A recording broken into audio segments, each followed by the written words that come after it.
La parole est à Guillaume Kasbarian de La République En Marche. Merci, Monsieur le Président. À nouveau, un très grand merci pour votre travail qui permet d'avancer des propositions intéressantes pour couvrir 100% des Français en fibre optique et combler le fossé entre le déploiement mobile et les attentes des citoyens. Sur la partie mobile, un certain nombre de vos propositions visent à utiliser des leviers intéressants, la négociation de licences d'utilisation, les obligations réglementaires ou encore l'imposition des opérateurs. Mais ma question porte sur l'autre côté du business model des opérateurs, à savoir non pas les coûts, mais les revenus des opérateurs. Comme vous le soulignez dans la partie 2A, 2B de votre rapport, le marché de la téléphonie mobile a connu une évolution structurelle avec l'arrivée de Free Mobile en 2012, qui a fortement concurrencé les 3 opérateurs nationaux présents, SFR, Bouygues Telecom et Orange. Une arrivée incontestablement bénéfique pour le consommateur, qui a vu fondre sa facture télécom comme neige au soleil. Mais si bien qu'aujourd'hui, avec une guerre des prix entre les opérateurs depuis 2012, notamment sur le mobile, les opérateurs français ont les revenus mobiles, les ARPU mobiles, parmi les plus faibles d'Europe. Pour être concret, nous avons des forfaits avec 2 heures d'appel, SMS illimité, de la data pour 2 €, voire même pour les clients qui ont une box fixe, 0 € pour le mobile. Le forfait mobile devient gratuit. Et des forfaits à 16 € illimité voix et data, open bar pour 16 € par mois. À titre d'exemple, en Espagne, pour 18 €, vous avez de l'illimité voix, mais pas de data. Autre exemple, en Belgique, il vous faut débourser plus de 25 € pour commencer à avoir de l'illimité voix, mais toujours pas d'illimité data. Du coup, la question que je me pose, c'est comment peut-on réussir à rendre à nouveau attractif, d'un point de vue des revenus des opérateurs, le déploiement d'infrastructures mobiles en France?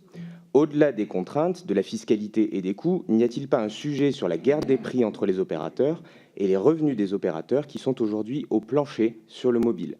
Pour le dire autrement, peut-on raisonnablement promettre à nos concitoyens, notamment dans les zones périurbaines et rurales, qu'ils auront tous accès à une couverture mobile de très grande qualité demain, 4G, voire même 5G dans quelques années, et que cette couverture sur le territoire ne leur coûtera pas 1 centime de plus, ou même qu'elle sera gratuite, puisque, comme je l'ai dit, nous commençons aujourd'hui à avoir des forfaits gratuits. Comme le disent nos voisins anglo-saxons, « there is no free lunch ». Rien n'est gratuit, la qualité. Ensuite d'avoir les 3 dernières questions. Simplement un mot pour répondre à la question de Guillaume Kasbarian sur les revenus des opérateurs et les guerres des prix. Donc, c'est l'arrivée du 4e opérateur mobile qui a lancé la guerre des prix sur les mobiles au bénéfice des consommateurs. Aujourd'hui, vous ne pouvez pas dire que le forfait est gratuit parce que finalement, il est inclus dans l'abonnement fixe et que l'abonnement fixe Internet quasiment le plus cher aujourd'hui, c'est celui de Free. Donc, une plus grande transparence entre les offres successives des opérateurs les uns par rapport aux autres et ce qui contiennent en package peut aussi amener finalement les consommateurs à réfléchir à est-ce qu'ils offrent, est-ce qu'ils achètent au meilleur prix, parce qu'on garde toujours les annonces de Free, disons un abonnement à 2 € ou un abonnement à 0 € si j'ai un abonnement Internet Free. Maintenant, il faut regarder ça. On pense que les objectifs qu'on fixe soient compatibles avec les modèles économiques des opérateurs.